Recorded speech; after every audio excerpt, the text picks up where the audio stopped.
Welcome to another episode of the Socialers podcast. I am Jason Yormark.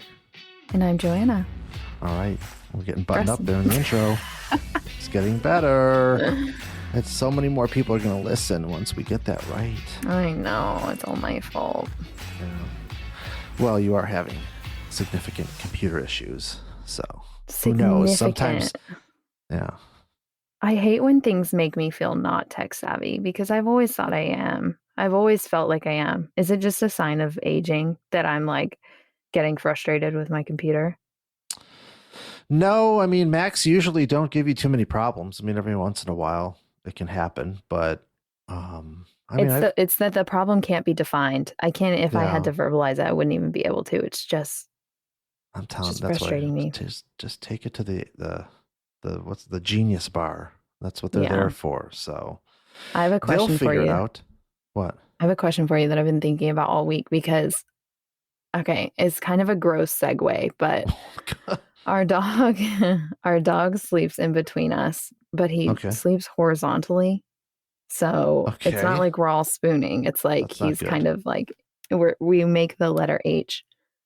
And so someone gets the head and someone gets the butt. He takes turns because he's pretty diplomatic like that.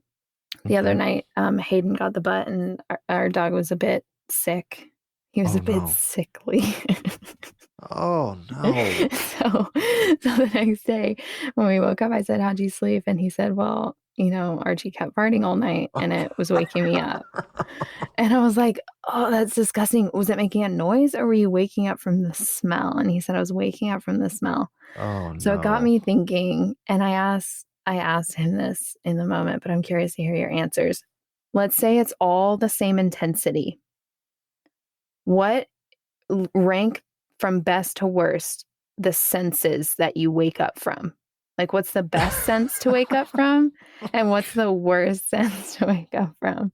Well, the worst is like light for me. That's my best. Are you kidding me? Well, I guess it depends. It depends. If it's at the right time, so like it depends on the time of year. Like if the light wakes you up at the time you want to get up, then it's great.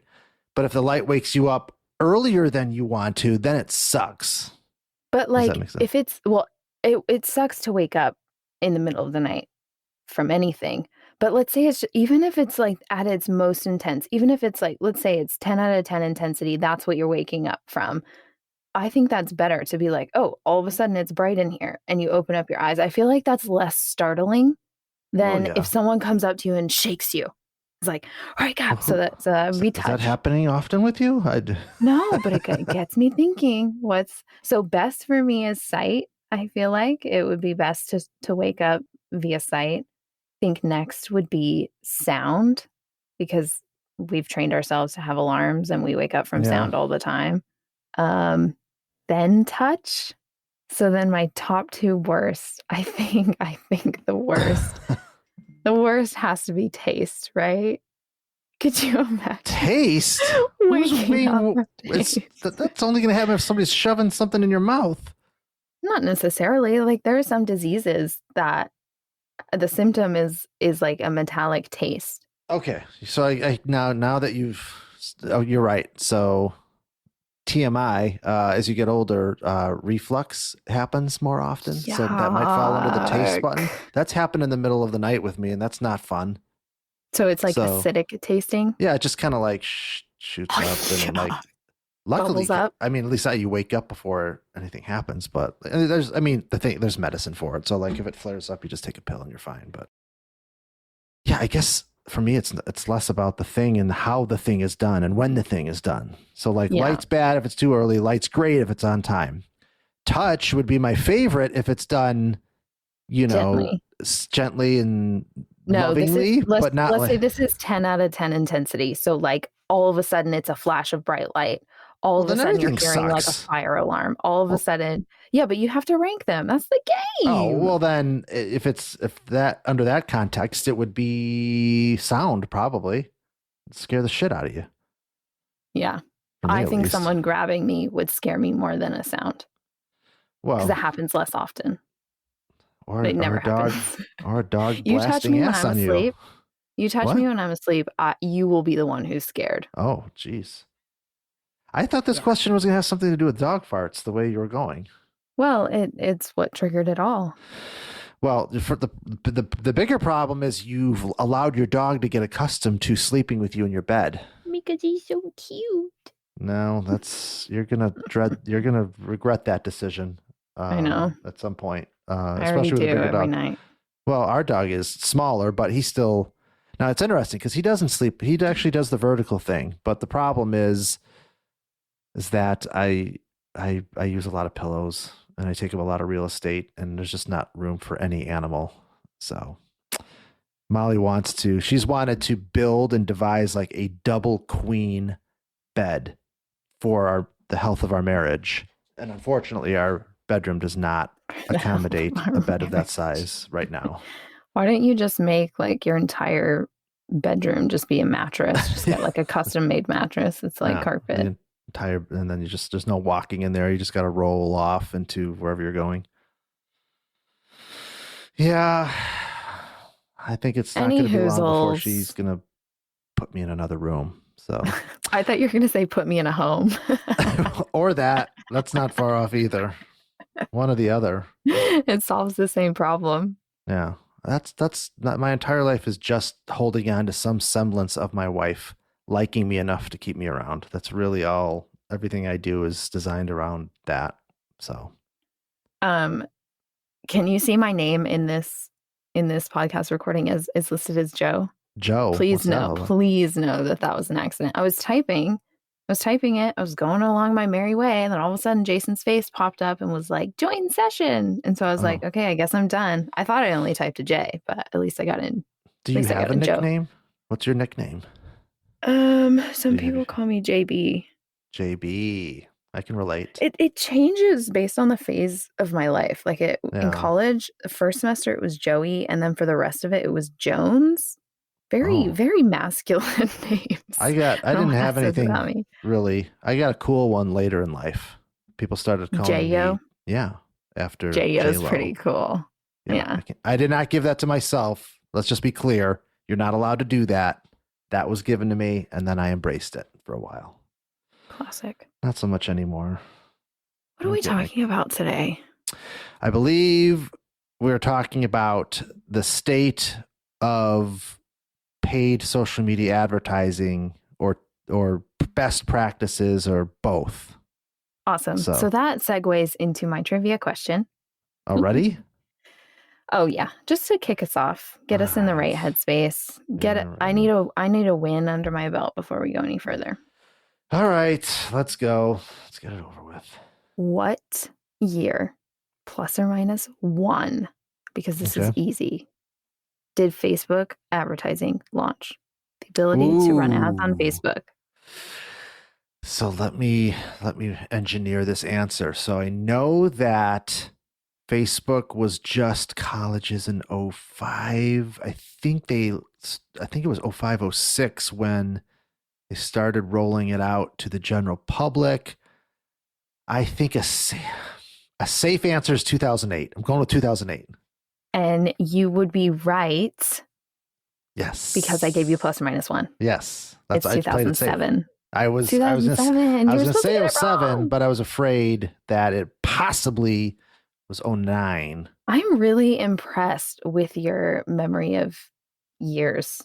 Like you always talk about how old you are, but you remember so much. I was at Microsoft. So I had moved from Chicago to Seattle in 05 and took a job at Microsoft. This was like dream job, incredible opportunity, small fish, big pond, like, whoa. And it's like, and I could just distinctly remember just being kind of thrust into social media by default and just being in the right time at the right place when it was just starting to kind of really take shape. And that was the seed of where I am today, basically.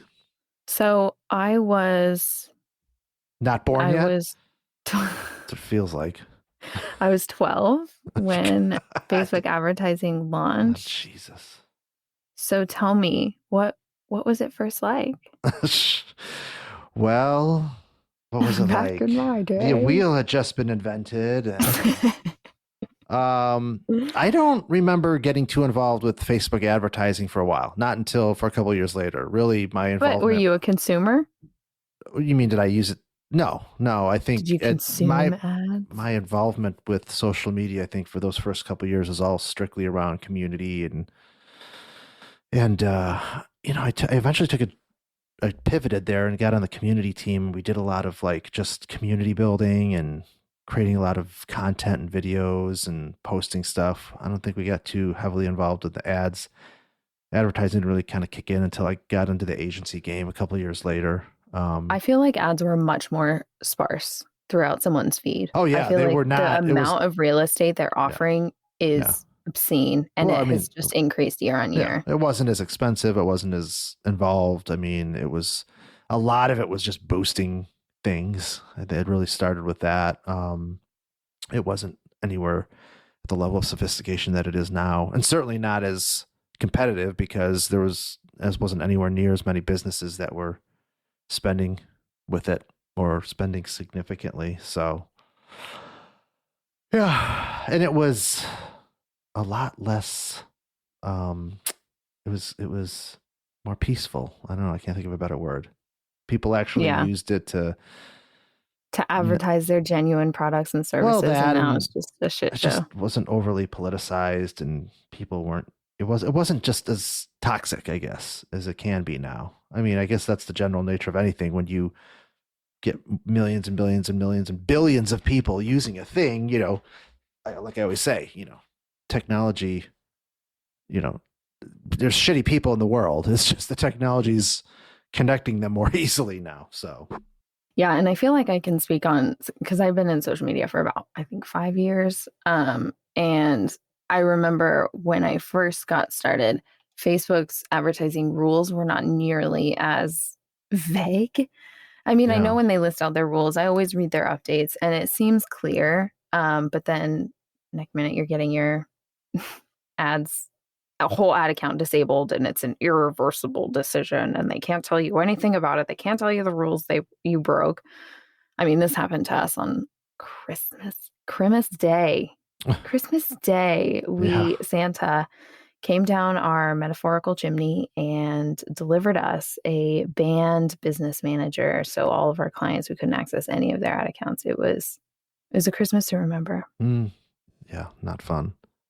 Yeah, and that's part of the thing I don't like. And I think I mentioned this in an earlier episode, is that all these social media platforms, they really are optimized for the big spenders. They don't really have any significant support for You're right. That's another thing that's different. Is like you have to spend more and more. I know things are getting more expensive. There's a lot more advertisers on than there used to be. The space is more competitive. But man, you have to spend a lot more than you used to. I remember I had, even just 5 years ago or 4 or 5 years ago, had accounts that would spend $500 a month. And now it's like a laughable budget. Like, what do you want to get done? You want to reach 12 people? I feel like even for us, I mean, we collectively have managed, I mean, we're in the 7 figures in terms of the amount of easily ad dollars that we manage. And we still don't get, any sort of. It is still a struggle to be like, hey, we need more money. We don't have a direct line. We don't have like a representative. I think you literally probably have to be about 10 million, I think, for them to, really seriously, give you any sort of, reliable, accessible support resource. So many businesses, agencies, individuals struggle when something goes wrong because it's this black hole. Like, it's like they don't, and they make it really difficult to kind of figure out how you can even actually get a real person, because it is possible, but it's like you have to dig. Like they don't make it easy, which is obviously by design. They don't want that volume of inquiries to have to deal with. So I get it to a certain extent, but still it's bad. It's like, here, take my money. Like, we want to give you money, but you don't want it. It's like they don't care about anything less than a certain amount before they want to help you. Yeah. And it's the robots, we're stuck with the robots. Exactly. And it's a monopoly. It's like if I could quit Facebook just to show them, I so Yeah. would. But we're Yeah. just at their mercy. Terrible ad platform. Terrible ad platform. It's like from the 90s, like someone building a website in their garage. Like the speed, the options, the way it's laid out, their updates. Honestly, I would expect from a platform this big that's making this much money, updates like every 6 months that like really revamp their experience. But it really hasn't changed all that much Well, since I've been using it. I guess that's a good. It's like be careful what you wish for, right? It's like it's a good and bad. I guess the other side of that is because it's that way. It's just another reason why businesses are like, I don't have the time or the expertise to deal with this, so I need to hire an agency to help me with it, who is well versed in the chaos and can navigate this. So I guess as a business, we kind of stand to benefit from it in that way. I mean, I don't think that there's any way that they could re-engineer that platform to be, so hands off, where it's just like point and click and done. I'm sure it could be a lot better, but so Yeah. So I'm going to go into some rapid fire tips. Mm-hmm. All right. For the current state of social media and what I've seen work for businesses because of where we are. And you can either say agree, you can add a comment, or you can give me a sound effect that lets me know you approve or disapprove. Okay. I will go slow on this first one so you can pull up your app. Okay. I don't have an app. I just like search on Google. Okay, I need sound effects. I need support. All right, I'm working. So the first one offers something for free. I really don't think you used to have to do this as much as you do now. Now it's like you can't get anyone to do anything unless they get something out of it, which I understand and I support as a consumer myself. I don't want to just give you my information or give you my money. I love when businesses are kind of taking that first step and giving me something for free, getting their foot in my door. I will keep going because I can see the wheels turning and I just pressed a button for a sound effect and it didn't work. Well, give me one. Give me a homemade one. I was going to use the Taco Bell bell just because I thought it would be funny. That is a good one. I'm not prepared. I need to find an app. Agree. Thanks. The next one, don't go straight to conversions and expect results. So this one is like a little bit of a mixed bag because I have different opinions on it. If a client has a ton of money and they're an e-commerce product that doesn't really have a story, it doesn't really have, there's no explanation necessary. Tons of products out there like that, tons of businesses out there like that. If they have the money, I change my tune. I would go straight to conversions and I would make sure that, that's where we're spending all of our money. But if it's a product that has a story or need explanation, and we just talked about this on a onboarding call with a new client this week, if there's education required about your product or service, do some brand awareness. It will pay off if you do it right. I can't stand when clients are like, why are we spending this much money on, something that's not getting us sales? Because you have to not condition. People are an experiment. You have to like really help people down the funnel, especially if it's something that needs explanation or it needs a decision takes time to make.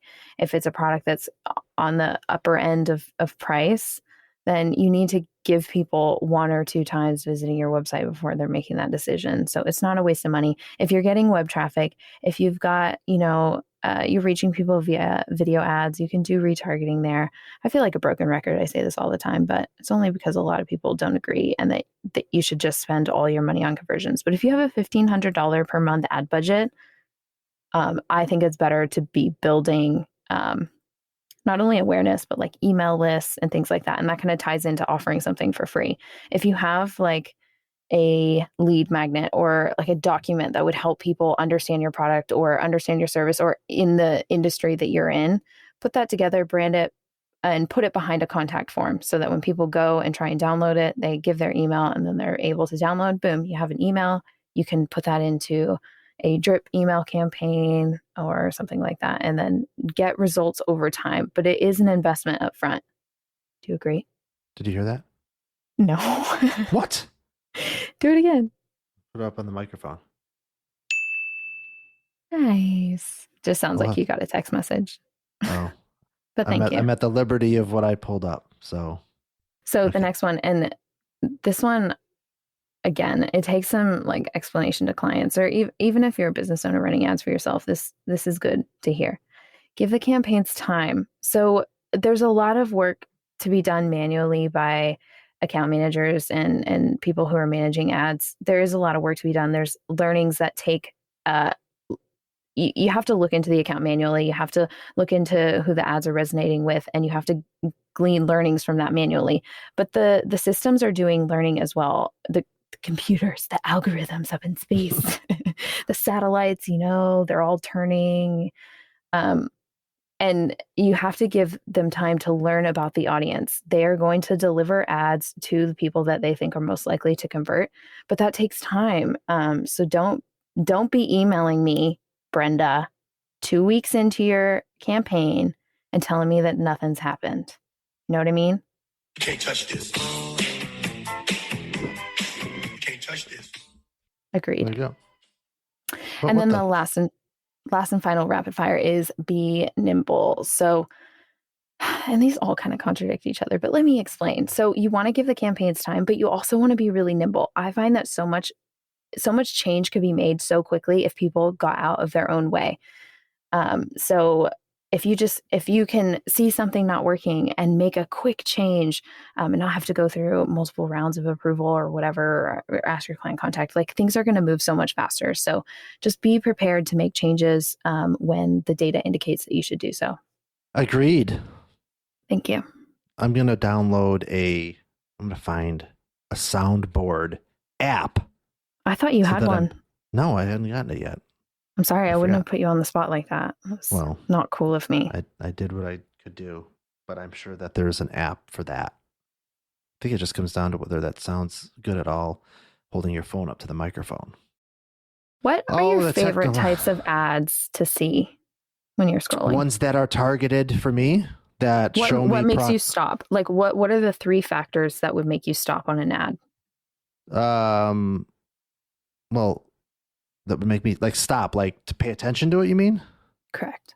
Timely, it's timely, like it's actually something that I'm in the market for or I'm interested in. So it's put in front of me at the right time in the right place.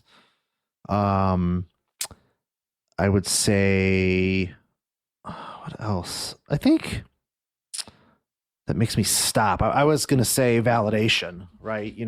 If I see an ad on, like on Instagram, it's nice to see if there's like a comment stream of people that, are social proof. Yeah, social proof. I mean, that's a little bit deeper. That doesn't, I mean, the stopping part of that is, if I see like there's like 30, 40, 50 or hundreds of comments or likes, I immediately know, okay, this is something that has some social proof that I can then deem whether this is a product that I'm interested in exploring further. So if anyone out there is wondering how to get comments and stuff on your ads, because when you're doing conversion or click-based ads, a lot of times you get zero interaction. Boost a couple things or run a couple ads just for engagement. What is also a good benefit of this is you can read the comments and see what the feedback on the actual ad is. What does people experience? Because a lot of times, people will complain, and it's not the worst thing because you can see what you need to change or tweak. So yeah, boost something for engagement if you want to check out what people think of you. Well, comments are great because the general rule of thumb is people don't take the time to provide feedback unless they're extreme. They extremely hate it or they extremely like it. It's pretty rare to find somebody that just says, it's okay. Like, people don't waste their time. So the nice thing about that, in terms of how I'm wired, at least, is if I see that there's some volume in that regard, I know that there's a good chance that I'm definitively going to see a lot of positive or a lot of negative. And so it's going to help me make an informed decision. So I'll give you a perfect example of, and look, a lot of times it's in the middle, but so like I wrote my blog post, like my favorite things in 2023. And one of my favorite things is Lumi, which is this, deodorant that basically is, I don't know how they do it, but basically you put this stuff on and literally you have no bad body odor for up to 72 hours. It works. Like it's legit. And it's so good that you have a real hard time finding a negative comment. Like their reviews are through the roof good.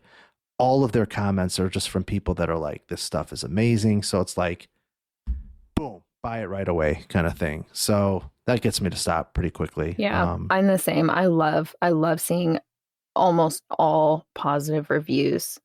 And I know we've talked about this before, and I do think in some cases it makes sense, but we went to an apartment complex that was a prospective, new place. And we asked them directly about some of the bad reviews that they had gotten on Google. And the guy was just a terrible, terrible salesperson. You could just see right through him. Like he was just trying to spin everything to be positive when really I would have actually appreciated some honesty.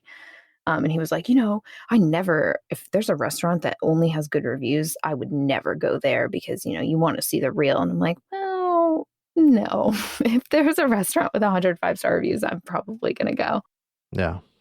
So that's the ones that's, I think, I mean, obviously it needs to be if it's well written, if it's a visually appealing image or a good short form video, I mean, those things are all no-brainers. I like to actually see things over and over and over again. If it's not relevant to me, it kind of annoys me. Mm-hmm. But when I see the same brand over and over and over again, like I'm talking like 7 or 8 times that I've seen the same ad, then it really locks in my brain as like an option for whatever it is, product or service. If it's like a tailor that's always advertising to me, I will have that in mind when I need a tailor. Mm-hmm. So I definitely think frequency, and people get scared of high frequency. But I think you're the minority in that. I think a lot of people get irritated with that. But again, the people that are probably getting irritated with that are probably the same people that have turned off the tracking. And it's like, okay, well, you're now going to get a bunch of random ads that aren't specific to you. You're going to get advertised to whether you like it or not. So it's like, would you rather they be things that actually are catered to your likes and interests, or would you want just general advertising? What's your favorite way to be advertised to? And this does not just sit in social media. I'm talking billboards, commercials. I mean, honestly, I'd say probably social media because it's targeted. I agree. Least favorite commercials. Is, oh my God, that's the worst. Like, and what's getting worse is like Hulu. I pay for Hulu Live plus no ads. Well, Hulu has conveniently over the past couple years slowly started to add more and more ads to their no ads package. They're still charging me to not have ads, but they keep adding more, and then they justify it by saying, well, it's not for everything, which is so incredibly frustrating. You know what? Now I just mute it. I'll mute the commercials. Like it's so, I don't get it. I don't get commercials anymore. They're so ineffective to me. Like who is paying attention to that at all? I know anymore. You know what? I think just changed, and tell me if you had the same experience. Podcasts like have advertising, but previously it's just been advertisers would reach out to the podcast. The podcaster would record like a 30-second thing and then put it in there. First of all, I don't understand how these platforms haven't made it so that these are non-skippable, because I always just go 15 seconds forward multiple times I don't listen to them. if I'm not driving or whatever. But I don't understand how they haven't made them non-skippable. But I feel like also just recently I've been getting targeted ads via Spotify when I'm listening to my podcasts. I feel like they've done away with the podcasters recording, and they've done more radio commercial style ones. And they're all like, for me, they're all location based things like, oh, check this restaurant out in West Hollywood. I'm like, oh, when did that happen? Because normally it was like HelloFresh. I will say about, I will say another advertising that I like. And so there's two podcasts that do it. So Conan and Smartless, they do a really good job with this. And they can, because they're very incredibly talented. Their ads are like funny. Like they just they talk about the product, right? It's not complete.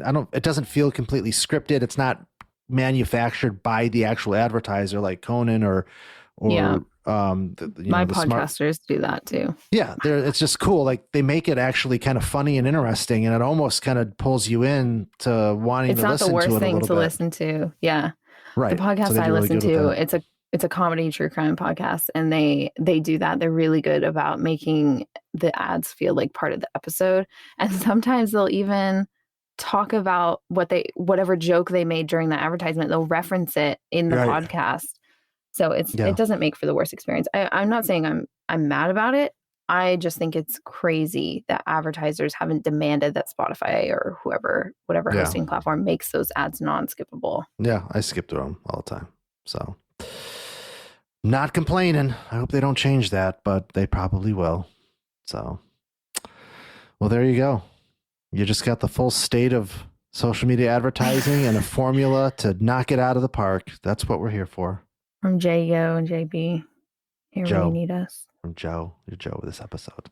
Sorry. That's just how it goes. So do I get to do the outro again? Let me see if I take everything off the list. This is impromptu. Okay. If you would like to be a guest on our podcast, please visit socialers.com, and you are also able to apply to join our Slack channel. If you work in social media, you will be accepted. That's the only reason we have an application. Just make sure everyone in our Slack channel is a social media professional so that everyone gets the most out of the conversations that are happening in there every single day. Yeah. Every single day that you don't join this Slack, you are missing out on valuable information. And what I really want to start, and I know I'm taking my own advice, offer something for free. I think what I want to do is upload like a template for, something that we do all the time, like a strategy or something, in hopes that I can see other people's strategies and see what, we can all help each other out. We can add missing pieces, gaps that we didn't know we had, to our own stuff. And I'm going to try something here. I just had these awesome Socialers shirts made. By the time that this publishes, I'll have them in hand. So if you happen to be listening to this episode right now and you are a member of our Slack group or become a member, go to the podcast channel and say in all caps, I want a shirt. And to the first 5 people. Like a social media channel? Like a social media? No, like our podcast channel in the Slack group. Post, I want a shirt. And the first 5 people that do that, I will send you a shirt for free. We have 2 colors. We have yellow ones and red ones. They're pretty cool. So sick. Are they tri-blend? They're tri-blend. Oh, thank God. Yeah. They're awesome shirts. They look pretty cool. They're going to feel amazing. So let's see if anybody's listening. That's really the goal of this. So first 5 people, though, let's not get crazy. This could blow up. So let's test it with that. So if you're listening, terms and conditions apply. Yeah, do that. So follow us on social media. @Socialers. Hold on, there's one other thing. Oh, leave a podcast review if you love us. Do all these things. You can absolutely give us constructive criticism. We love to hear it. I will promise to not wallow in it. I'm very sensitive, so be gentle. I mean, I can take it. That's true. Okay. Well done. A little long in the tooth, but that's all right. We'll shrink it up. But thanks for listening, and I think we'll see you next episode. Bye. Bye.